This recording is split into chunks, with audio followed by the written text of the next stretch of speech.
Cet article fait partie d'un vaste programme de recherche commencé il y a de nombreuses années avec plusieurs collègues. L'idée, c'est de proposer des nouvelles approches pour évaluer le bien-être social. L'approche standard est basée sur les richesses matérielles, le revenu, le patrimoine. Or, on sait que ce n'est pas satisfaisant. Le revenu croît dans les pays occidentaux depuis les années 70. Or, le bonheur, lui, ne croît pas. C'est ce que l'on appelle le paradoxe de Stirling. Dans la littérature, il existe des critères alternatifs, comme l'indice de développement humain, par exemple, qui prend en considération la santé, l'éducation et le niveau de vie. Donc l'avantage, c'est que c'est un critère simple. L'inconvénient, c'est qu'il agrège de manière un peu arbitraire des dimensions qui sont incommensurables. Donc l'objectif de cet article et de ce vaste programme de recherche, c'est de proposer une approche plus robuste.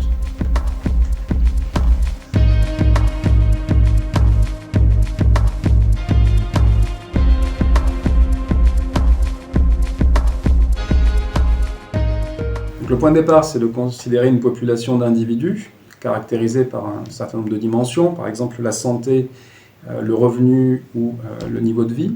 Et donc on obtient ainsi ce que l'on appelle une distribution de bien-être social. Et l'idée ensuite, c'est de définir des transformations que l'on considère comme améliorantes en termes de bien-être social. Par exemple, s'il existe dans la société un individu qui est le plus pauvre dans les 3 dimensions, le fait de lui octroyer du revenu sans changer la situation des autres, on peut considérer que c'est une amélioration sociale. Donc ici, il y a 2 questions de recherche. La première, c'est comment définir des transformations améliorantes. La deuxième, c'est comment trouver les critères qui correspondent à ces transformations. Cet article ici est basé sur la deuxième question. Donc on se focalise sur la deuxième question.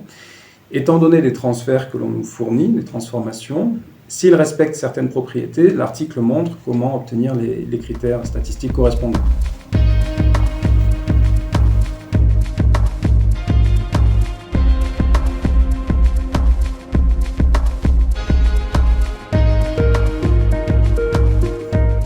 Alors on peut envisager plusieurs applications, un grand nombre d'applications. Récemment, on a appliqué ça à la santé. On a comparé les distributions d'indicateurs de masse corporelle entre la France, la Grande-Bretagne et les USA. Donc, ici, l'Organisation mondiale de la santé propose 6 catégories d'IMC, sous-poids, normal, surpoids et 3 catégories d'obésité. Donc on sait que le fait d'être en situation d'obésité pose des risques en termes de santé, maladies cardiovasculaires par exemple, mais aussi en termes psychologiques, bonheur, estime de soi, stigmatisation sociale. Donc ici, les transformations que l'on considère, c'est le fait de se rapprocher de la catégorie normale, c'est une amélioration, mais on considère aussi des transformations de type réduction des inégalités, que l'on définit d'une façon très particulière. Et les conclusions auxquelles on arrive, c'est sans surprise que la France est mieux distribuée que la Grande-Bretagne et la Grande-Bretagne mieux distribuée que les USA, ceci pour les hommes mais aussi pour les femmes. L'autre conclusion à laquelle on arrive, c'est qu'il y a moins d'inégalités chez les hommes que chez les femmes. On peut envisager d'autres applications, un grand nombre d'applications. Donc, le point de départ, c'est d'avoir une distribution caractérisée par de la dispersion.